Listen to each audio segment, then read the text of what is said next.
All right. We'll just wait a little bit more for some more people to join us.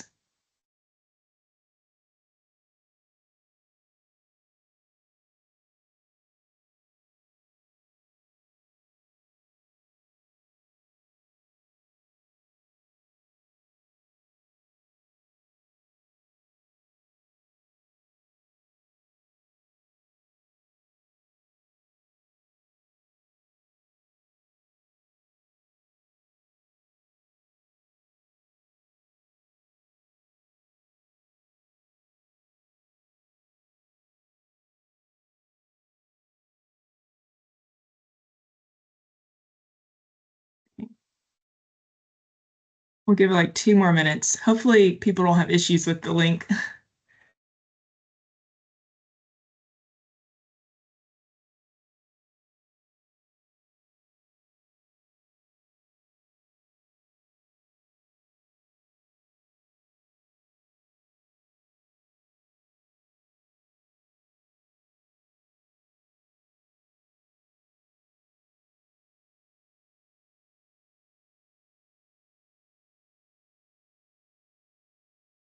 All right. Jim, do you want to, should we go ahead and get started? Oh, here's one more person. Let me admit them. All right. Carla, I'll let you go ahead and you can kick it off.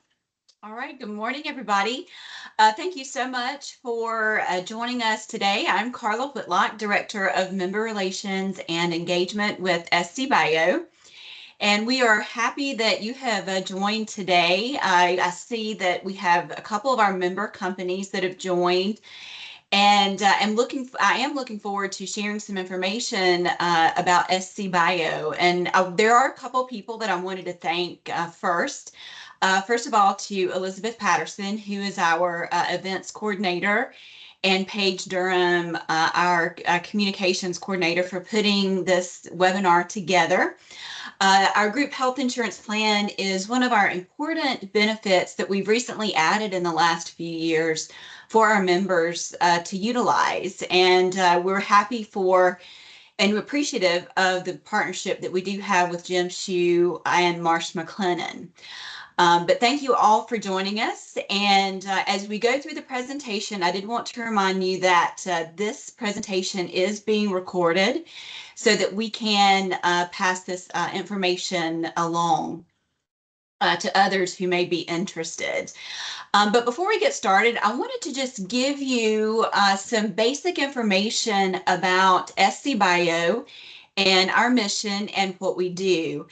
SCbio is the state affiliate of the International Bio Organization. And every once in a while, if you follow us on LinkedIn, you'll see that we'll post something about bio or participation at the Bio International Convention. And so that's another great member benefit for companies as well. We're also the state affiliate for AdvaMed. And we're also part of the Pharma organization. Both of those organizations support medical device and pharmaceutical companies on a national level. And and I'll explain this a little bit more in detail later on, but we're doing more with those organizations, especially as it relates to policy issues at the federal level and the state level as well.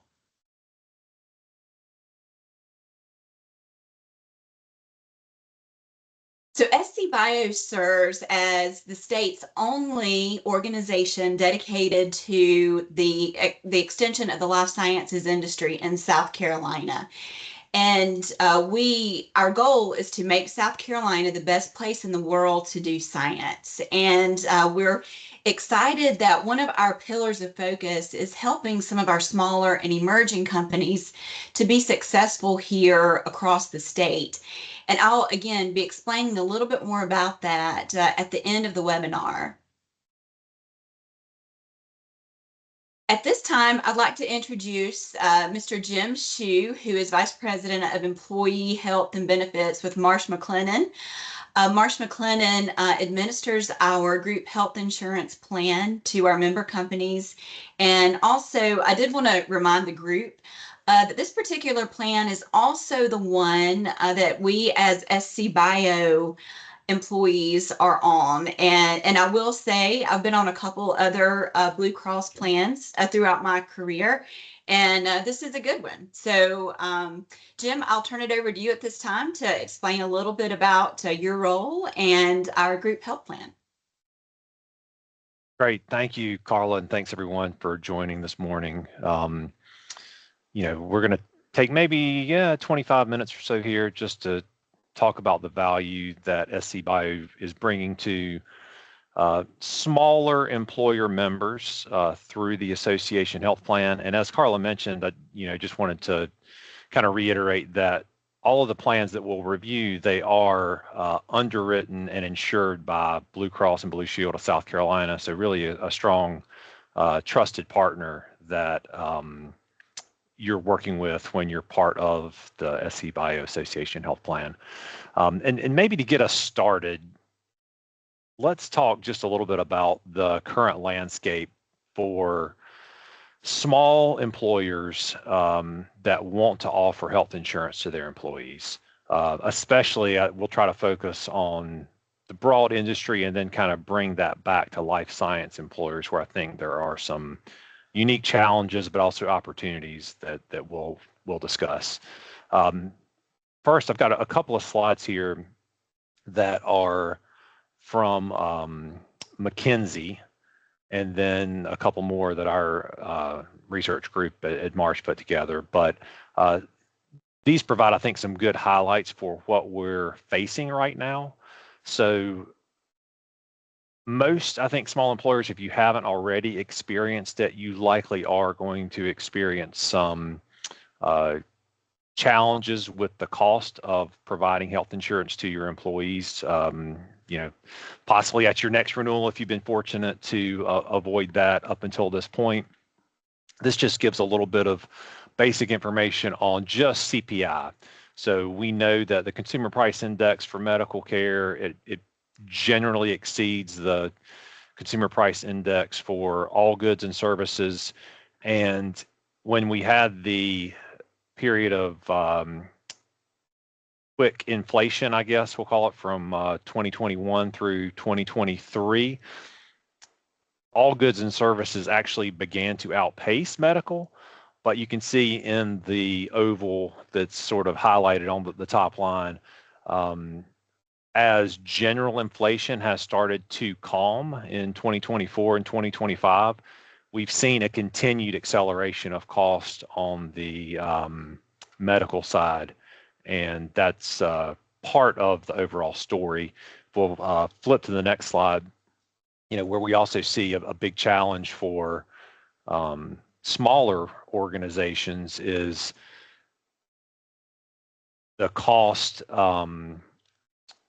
is the leading issue for offering a benefits package. Medical inflation, increasing cost of care, 44% of small employers, and that's small defined as less than 500 employees, McKinsey saying that is the leading challenge they have with offering health insurance coverage to their employees.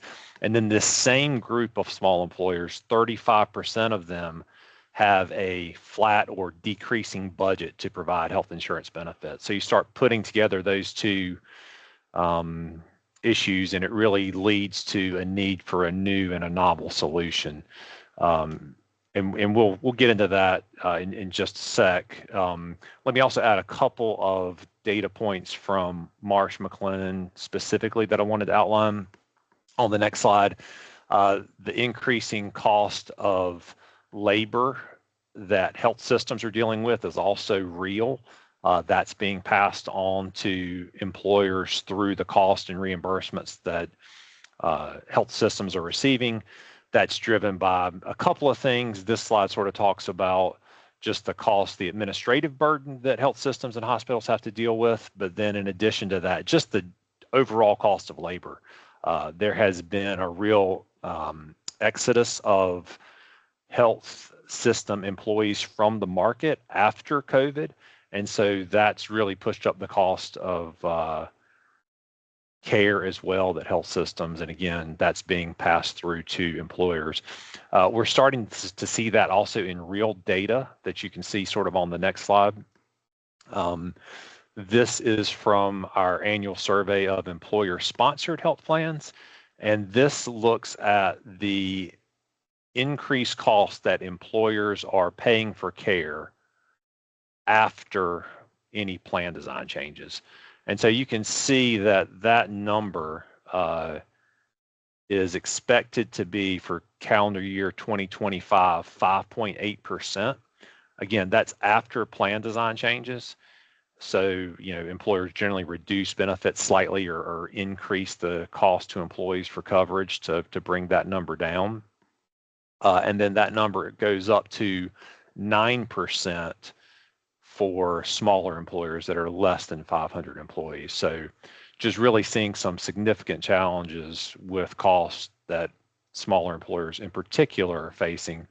So we're looking for, and I think we've kind of identified, this is the third year of the program, kind of a novel solution through SCbio and the Association Health Plan that I think is really providing some value to companies, especially companies if we get down to the 50 employee or less number. So if you go to the next slide, just to give you a little bit of an overview, if you're not familiar with small group insurance and how that works for companies that have less than 50 full-time employees. So traditionally, if you purchase coverage that is insured, meaning that you would have BlueCross and BlueShield or another insurer take on all the risk for the cost of care, and you in turn pay a premium for that coverage each month. Whenever the Affordable Care Act was passed and implemented in 2014, the way that began to work for small companies with less than 50 employees is there began to be no rate variation based on health status. So your traditional underwriting that determined rates based on the overall risk profile of a group effectively went away.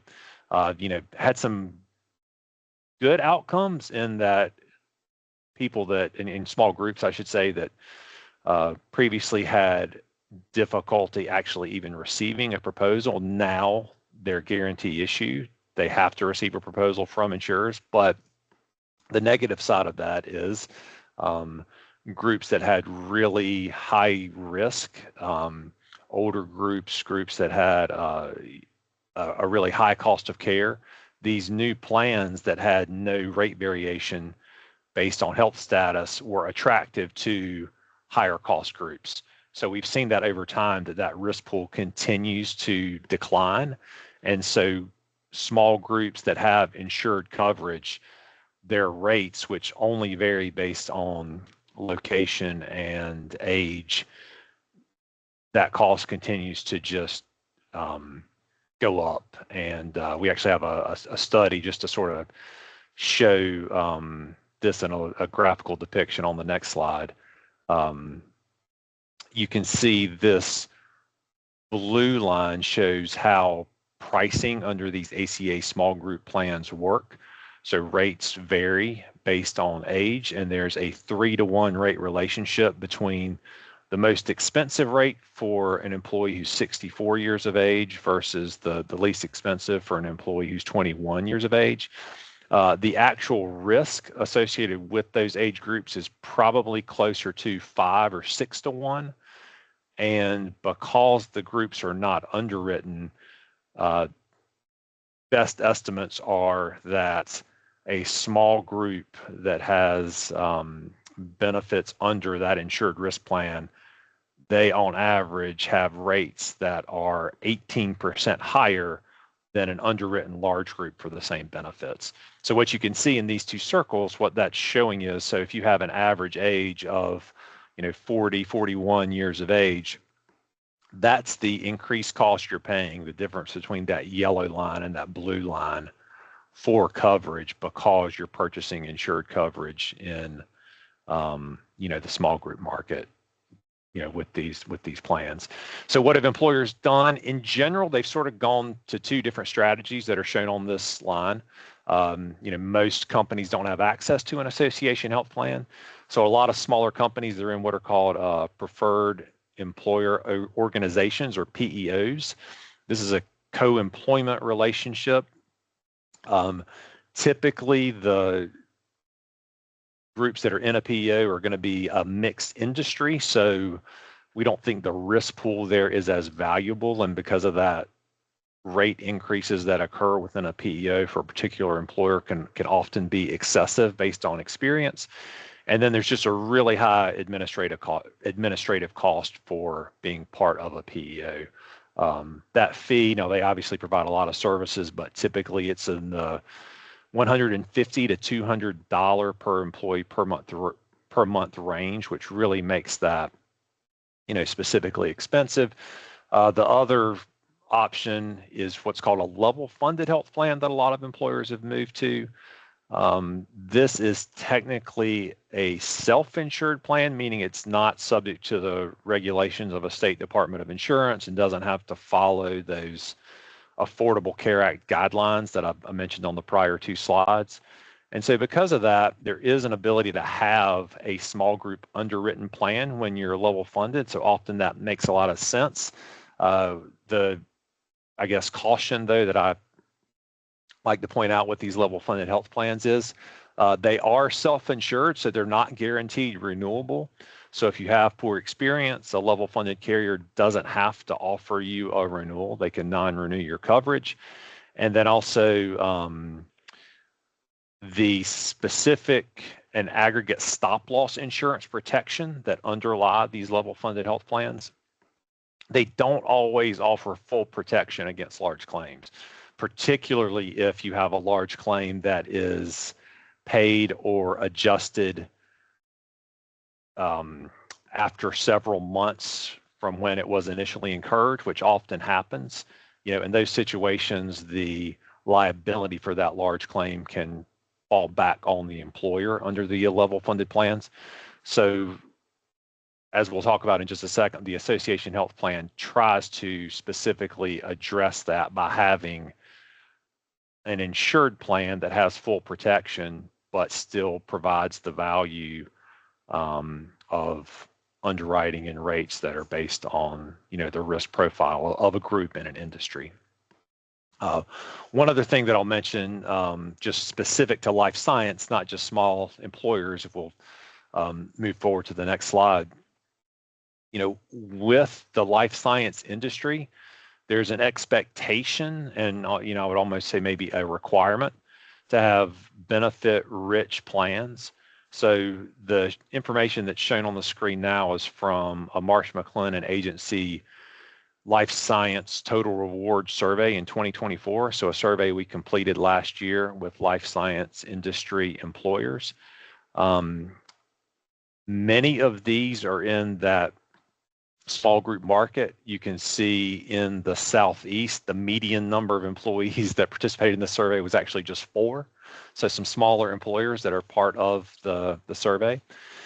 But even with this smaller group employers that participate in life sciences, on average, they had plans that charged employees only 10% of the cost. So in other words, the health plan paid 90% of the cost of coverage and had a median deductible, meaning the amount that someone has to pay out of their own pocket whenever they're receiving services before the health insurance begins to provide coverage, of just $400. And I'm sure many of you are familiar with what health insurance looks like now.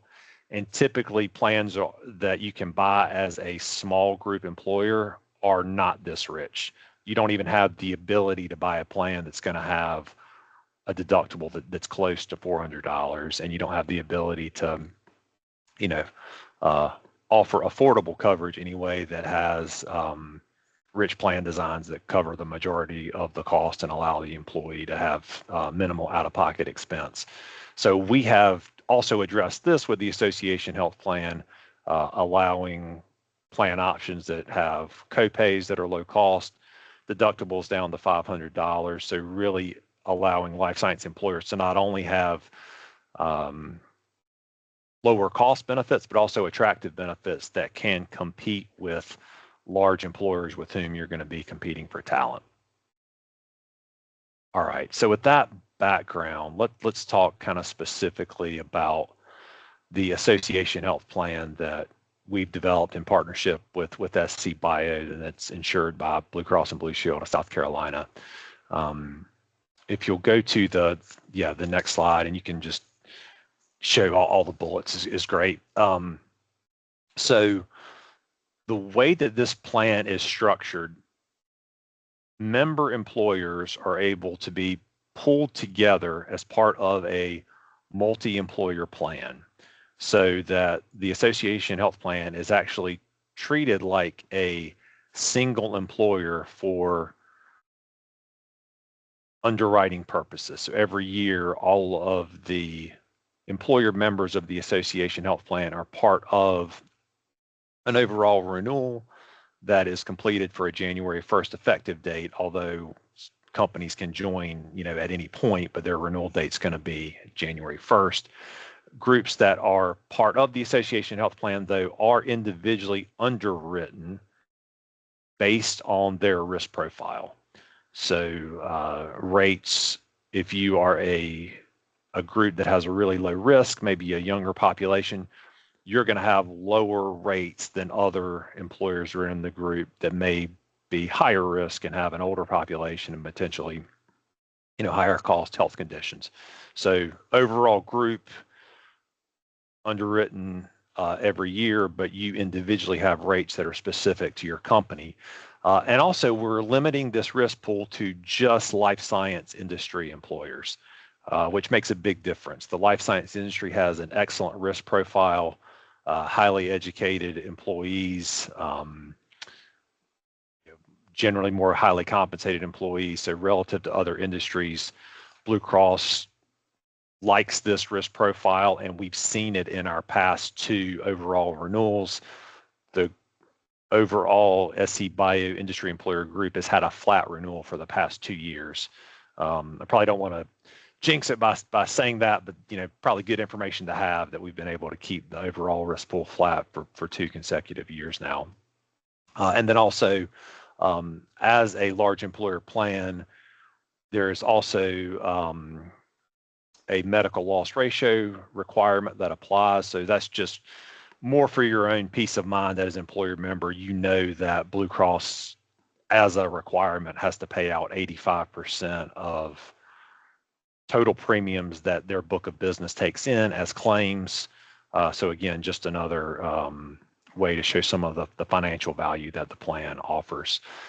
So this plan offers, as I said, really attractive and competitive benefits that are lower cost and able to manage trends year over year, and really has good employer allegiance. That's one of the strongest value points of being part of an association health plan is you don't have groups from different industries that are sort of coming in and out of the pool looking for lower rates.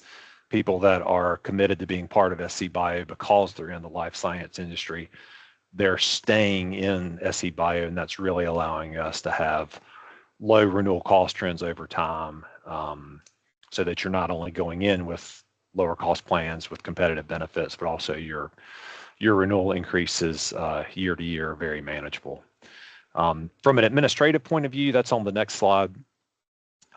Something else that I think is worth mentioning is we've structured this plan knowing that small employers don't have time to manage a lot of the day-to-day requirements of offering employee benefits. That's why many turn to, PEOs that sort of take over that function. So we've structured the SCbio Association Health Plan in partnership with Business Solver so that all compliance requirements are managed by the Association Health Plan, whether that be COBRA administration, any requirements to file a 5500, compliance with ERISA, all of that burden is taken off of individual member employers.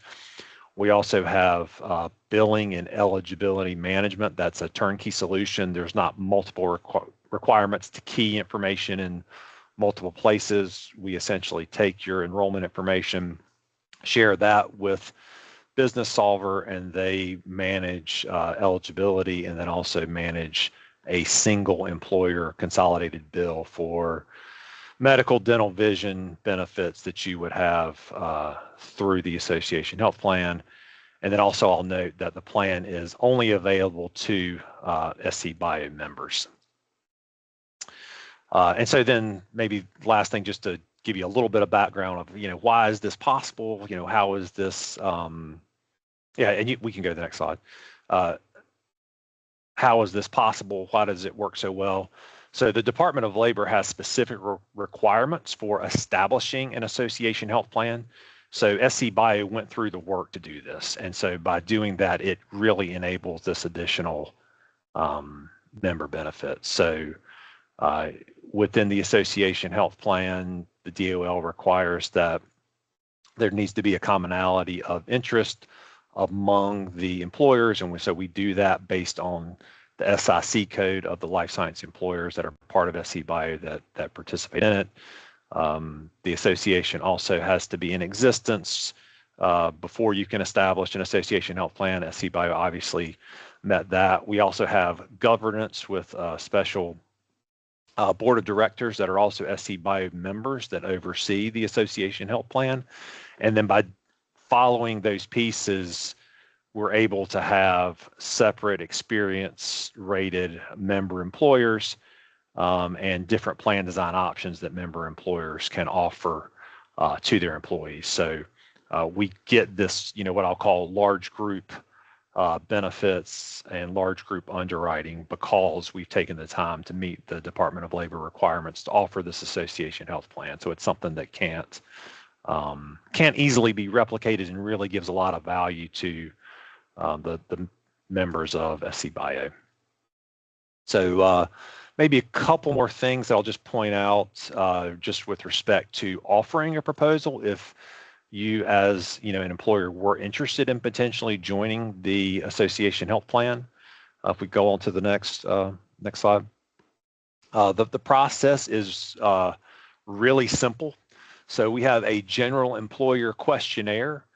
We will work with you to complete, and then we'll have you provide us with a census of current employees as well as any covered family members, along with information about your current health insurance plan. With those two pieces of information, along with potentially if you have less than 10 eligible employees, we do ask for like a one-page health statement to be completed, but that health statement we also can complete without having to have you as an employer manage that process or have to have any personal health information flow through your HR team or through your desk. We can actually manage that with a kind of HIPAA compliant secure portal. So anyway, so with those pieces of information, we can come back to you and provide a proposal that's specific to the risk profile of you as an employer. And we offer 18 different medical plan options that include both copay-based plans as well as high deductible health plans that can be paired with health savings accounts. And then we also provide dental and vision proposals as well. On the next slide, just a couple of sample benefit summaries that you can see. I like to point this out just because the benefits are so rich that are available. They don't have to be rich. Obviously, with 18 plan designs, you can have lower cost or lower benefit values if you would like, but you can offer a plan that still offers a $20 copay to visit your doctor and a $500 deductible, which is not typical, for small group employers currently. Yeah, and then last thing, once we do get this proposal, the implementation process is also one that is straightforward and will be managed for you that we kind of outline on the, I guess, sort of the final next slide. Yeah, we'll provide employee communication, enrollment support, manage employee meetings, create benefit guides. As I mentioned earlier, the employee enrollment and billing is managed through the turnkey Business Solver platform, so there's no requirement for you to put information into your payroll and then separately have to put information into a carrier system. It all goes through, this single turnkey platform. And then once shared with Business Solver, they then connect those enrollment elections and manage the billing in partnership with Blue Cross and Blue Shield of South Carolina. So really works well. I think the employers that are part of it would be great references that could, kind of share with you how nice the administrative process is and allows you as an employer to really focus on your business and just have great benefits that are easily administered. So with that, I'll share my contact information as well on the next slide. My partner at Marsh McLennan Agency, Anne-Lou Elliott, also her contact information appears there. Please do feel free to reach out. My email and number is there. Also, if you go to the SCbio website, you can actually select that you're interested in the Association Health Plan there, and that'll send a note to both Carla Whitlock and to me, and we'll reach out to you and glad to answer questions and provide a proposal to you. So with that, glad to answer any questions that anyone has, and I hopefully stayed at that 25-minute time limit. You're good. You're good. Thank you, Jim. I see we have two companies with us, Demetrius Nelson. Demetrius, what company are you with? Oh, no, she's with Blue Cross. No. Oh, okay. Yeah. Okay. Yeah. Okay. All right. And Lynn Becker is also on the call. Lynn, I know you're a member of SCbio. Do you have any questions about how your company can take advantage of the program?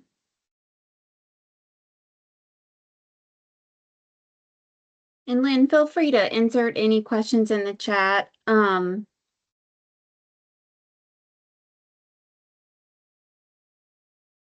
questions right now, she says. Okay. All right. She can't unmute. Yeah.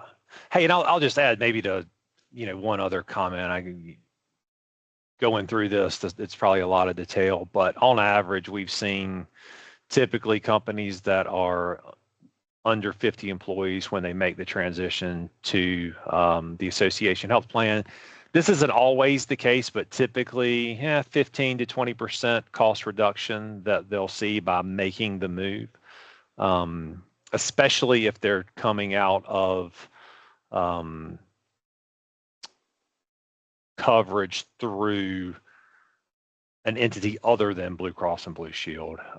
We've seen a lot of savings that we're able to provide, and then not only provide savings, but also give them the ability to offer the plan designs that they'd like to offer and make the administrative process really simple.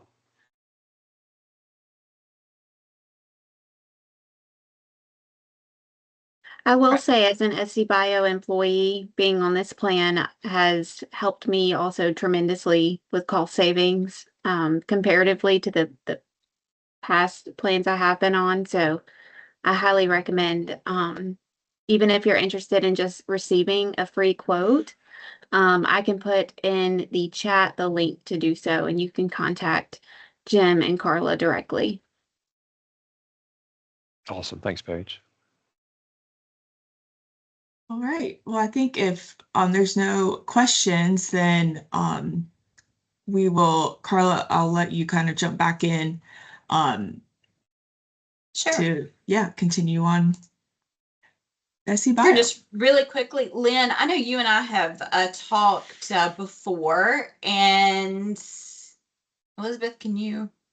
Yeah. Again, we do a lot of work with our emerging companies here in South Carolina. And we continue to work not only with our smaller companies, but also make sure that our mid-size and larger companies are connected as needed. But we do provide an ecosystem for the life sciences industry across South Carolina. And again, SCbio is the only organization in South Carolina that provides this opportunity for life sciences companies. We do offer some exclusive access for our members to participate in events, discounts for our annual conference. And also we work to connect our smaller companies with venture capital. We've done more of that over the last several years. And so that will continue to evolve as we go through the course of time. But we are really excited to have over 40 emerging companies here that we're working with as our members. But I would encourage you to take a look at our website to take a look at what events are coming up. Elizabeth, if you can move to the next slide.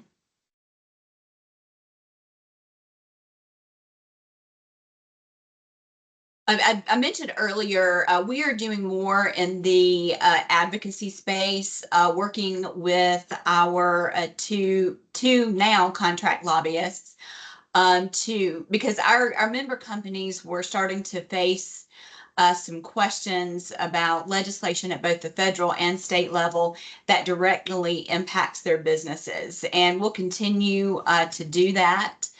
Also, we work with our companies to make sure they have the workforce pipeline that they needed, whether that's in the area of K through 12 education, college and university, and even postdoc. We yesterday just had a really successful workforce roundtable luncheon that brought together our upstate companies as well as our colleges and universities to have some substantive conversation about internships. And that was really a great event. And we have our events like those regionally where our life sciences companies are located in Greenville, Columbia, and in Charleston in the Low Country. So we do continue to do that. Next slide, please. We also want to make sure that our companies are really able to have that human impact.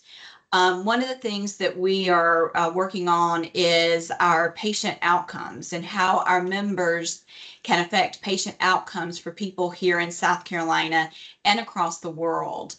And so we do have a working group of our advisory board that works on patient outcomes, and that continues to grow. And we do have some success in that. And hopefully later this year, we'll be able to expand on that and feature some of our companies as well. Also, as members, you have an opportunity to be a continued part of South Carolina's life sciences industry. And I know, Lynn, I'm not sure if you have brought on more employees since the last time you and I have talked, but would love to talk with you a little bit more about the growth of your company and what you're doing here in South Carolina. Next slide. All right, so if you have questions about membership or any way that I can help you, please reach out, and I'm more than happy to set up a call with you. But thank you all so much for participating in the webinar, and look forward to hopefully seeing you at an SCbio event very soon. Thank you, everyone. Thank you all. All right, thank you. Bye.